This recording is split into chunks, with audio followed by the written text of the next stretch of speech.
آج 22 جولائی قومی پرچم کا دن ہے۔ ہندوستان کے قومی پرچم ترنگا کو اپنانے کا جشن منانے کا دن، جسے 22 جولائی 1947 کو سرکاری طور پر 15 اگست 1947 کو ہندوستان کی آزادی سے قبل اپنایا گیا تھا۔ یہ دن ہندوستان کے اتحاد، سالمیت اور خود مختاری کی علامت کے طور پر پرچم کی اہمیت پر زور دیتا ہے۔ ترنگا 3 افقی دھاریوں پر مشتمل ہے۔ اوپر زعفران ہمت کی نمائندگی کرتا ہے، درمیان میں سفید امن کی علامت اور نیچے سبز ترقی کی نشاندہی کرتا ہے۔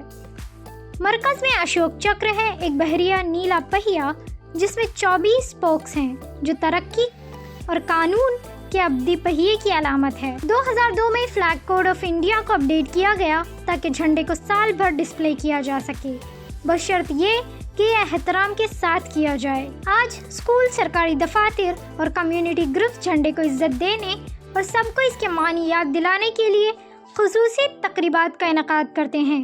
یہ ہمارے اتحاد کو منانے اور ہماری آزادی کے لیے دی گئی قربانیوں کو یاد کرنے کا دن ہے۔ ڈیلی سالار اردو ڈیجیٹل کی طرف سے سب کو باامانی قومی پرچم کا دن مبارک۔